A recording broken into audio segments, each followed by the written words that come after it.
Rocking with pettyblog.com. It's your boy Snoop D-O-double-G, and you are now watching the Petty Blog. I can't be on the Petty Blog. Petty and T. Petty. It's your girl Petiana, and let's get right into it. So back in 2008, 50 Cent's mansion mysteriously burned down while his baby mama Shaniqua Thompkins and their son Marquise were inside. Thankfully, they all made it out alive. Won't he do it? But ever since then, rumors swirled that 50 himself may have set it up or had someone do it. Why? Because he allegedly couldn't stand Shaniqua and wanted her gone. Allegedly. She insinuated this back then too, but you know how it goes. The industry never goes against people who are popping, so her story went by the wayside. Fast forward to now, 50's out here accusing Shaniqua's kids of doing PPP scams. Yes, he exposed his own son about it, which is like illegal. So baby, Shaniqua said enough is enough. She just went live and confirmed what she's always believed, that 50 was behind the fire. Her story stayed the same from then to now. She said they had a blow up at her lawyer's office days before. He threatened her, said, "Watch how I get down," and even had people following her car. Days later, boom, the house goes up in flames. She said she believes it wasn't just to scare her, it was to unalive them. She described waking up in fear, glass shattering, fire blazing, and jumping out the window with 4 minors in the house, including their son Marquise, who was sick that day. An off-duty cop saved their lives. She says she never changed her story and has the police report to prove it. Now that 50's throwing shots, she's throwing fire. And it's not the kind you escape through a window from, pun intended. And as my cousin Petty would say, y'all know I can't make this up, right? Check it out. Let's get to the house burning now, because there's a lot of speculation, a lot of stories about the house getting burnt down. You want to recap on that? One of the Well, let me ask you this way. What makes you say he did it, though? We got into a fight that Monday at my lawyer's office. I have a police report. He threatened me. He tried to hit me, but I ran. He threatened me. He said he was going to have someone come do something. He said, "And watch how I get down." He said it.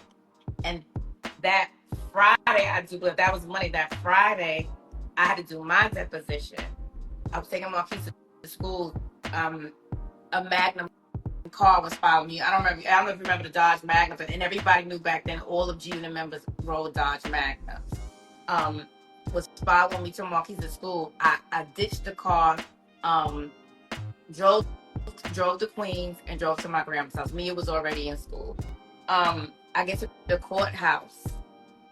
I do my deposition. I come back outside. It was a guy following me, trying to intimidate me, to the point where my lawyer was so worried that she would just please be careful. So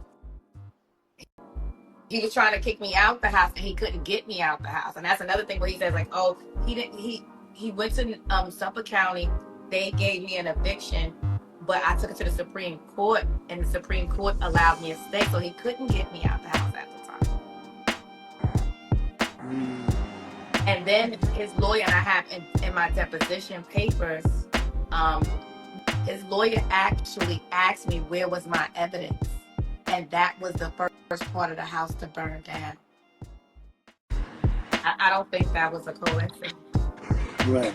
Who's on the house at the time when it got set on fire? That's another thing. He tried to create the narrative. It was me, my boyfriend. No man lived with me in that house. And I will repeat, no man lived with me in that house. No man, except for Marquise, and he wasn't a man at the time. He was a child. It was me, my daughter, Marquise, a family friend, and she had gotten into an argument with her husband. So it was her and her son, and my youngest sister. My mom had passed away, so I had custody of my youngest sister. How old was your children? Well, he's probably about 12. Mia probably about maybe 16, 17. So those are minors. We had 2 minors, teenager, 3 minors, was 4 minors. Anyway, It you was said the minors was Marquise, my daughter, my youngest sister, and yeah, I'm not gonna say his name, but yeah, it was 4 minors. do you think it was a move to try to scare you or try to get rid of you? What do you, deep down, like, what do you think the motive was behind to really get rid of you or to scare you out of the house, honestly speaking?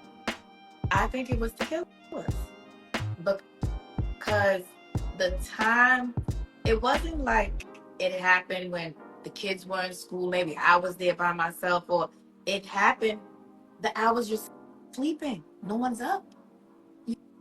It was still dark outside, to the point where when I heard the glass shatter, because what happened was Marquise was sick that day. Even though I was going to take him to school, like I said, the car was following me, but he was sick. So I was like, you know what? I'm going to ditch this car. I don't feel safe taking him to school, but I'm going to take him to my family's house. So Marquise was sick that day. I could not sleep. And that's why I said, I don't want to get all holy roll on everybody, but that's when I say, if you don't know God is real, I feel sorry for you. Because I could not sleep. At the time, I was sleeping downstairs in the guest room. Everyone else was upstairs. I waited. Like I said, a close family friend, her husband, and they got into an argument. So I waited for her, or I slept on the couch in the family room. I brought her in the house, set her upstairs, and I stayed in the guest room downstairs. I could not sleep. I kept waking up.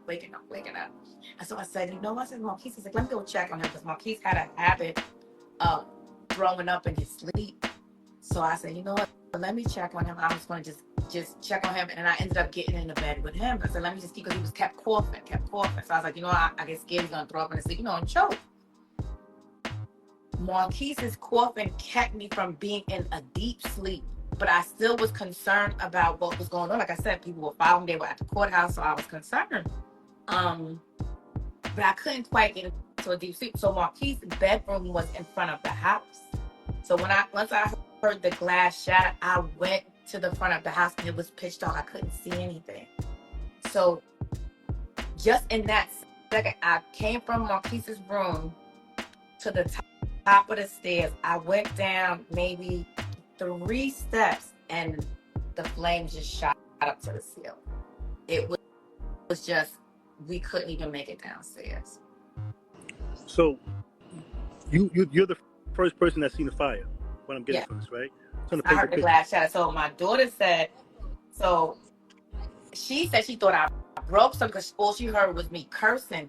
But for some reason, I was so enraged. I was like, this motherfucker.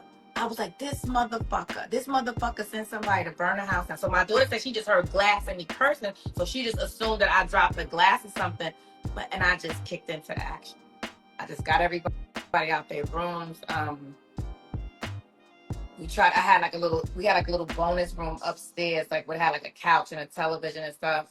We couldn't go that way, so then we go to my sister's bedroom. So my sister's bedroom had like a little awning, like where the backyard and the pool was. So I kicked out the screen so we could jump down to the awning to jump out. So I saw a man there. So I got a little hesitant. I was like, oh my gosh, what if he's coming to finish us off?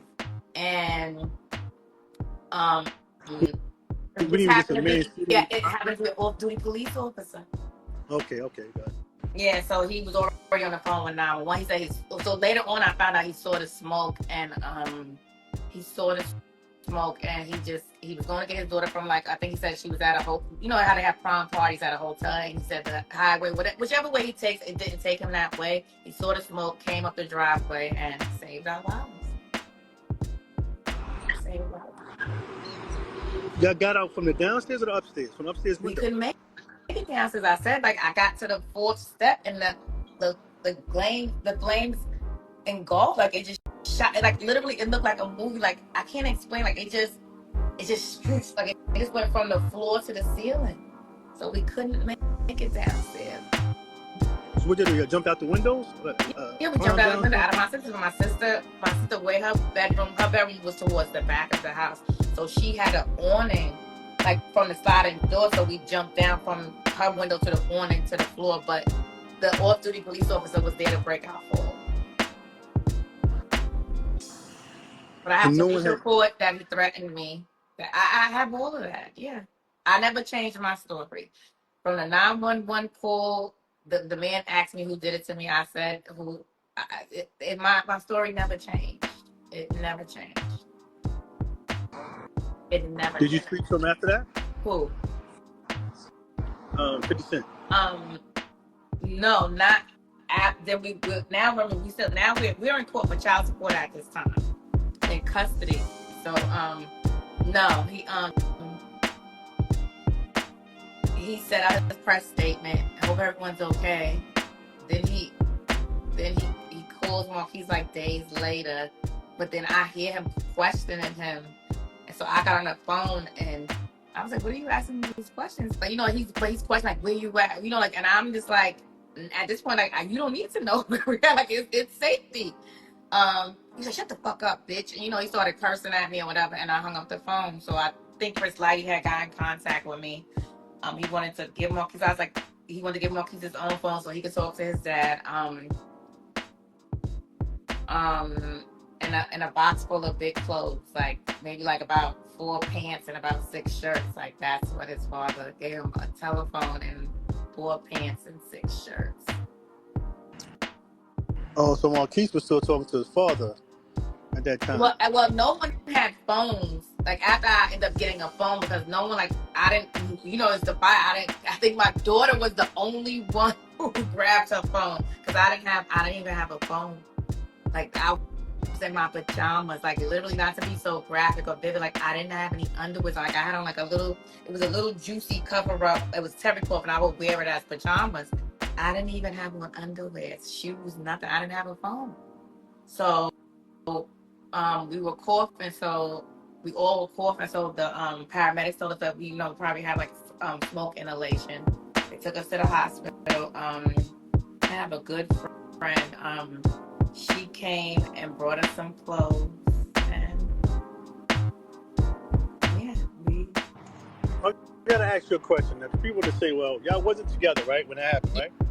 Yeah, I had just left him. Maybe not. We weren't even broke up for a year at that time.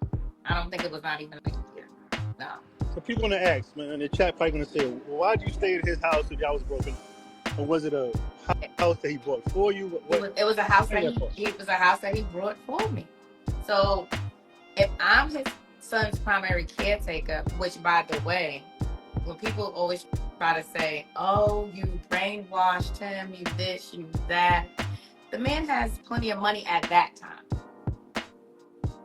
We have a custody agreement. He signed over all his rights voluntarily. He signed over. The court gave Marquise his own separate attorney. He signed over all his rights voluntarily. Like, say I wish I would have had the agreement out. If I was thinking I would have it next time, I'll have everything so I could read it verbatim. Like if Marquise was on a life support system, it's I would consult with his father, but I made the final decision and everything with Marquise, where he lived, where he goes to school. The only thing he asked was I couldn't change his surname, which is his last name, and if I moved or went out of a certain proximity, he would have to know. But he had every other weekend. I didn't trust him, so I would have him meet me at the precinct. He had every other weekends and every other holidays, to the point where he didn't keep up with his visitations. I was able to move to Georgia, and he didn't even know, because he wasn't keeping up with his visitation. Not that I was keeping it from him. I was able to move to another state, and he did not know, because he wasn't keeping up with his visitation. Now, do you think because he didn't want to, or he just was busy being the entertainer artist? No, I think he didn't want to, because it's nothing that you're gonna be so busy to see your child. Like, I don't care. Like, don't get me wrong, he's a busy artist, but when I was with him, he made time and he saw Marquise all the time. Well, we lived together, but he's traveling. It's a lot, but you saw him then. So I don't understand, like, why that we're not together. You can't see him, and that's what he would do in the court. And sometimes the judge would check him, but he was like, "Oh, well, he always wanted to come to my house to see him," and I'm like, "No." So the judge was like, well, you could go get him and take him to the park or take him to your grandmother's house in Long Island. Why do you have to sit with Miss Tompkins to see him? He then after the fight, I got a new number. He tried to get the court to make me give him his number. I said no. Marquise has his own phone. It's no need for you to talk to me.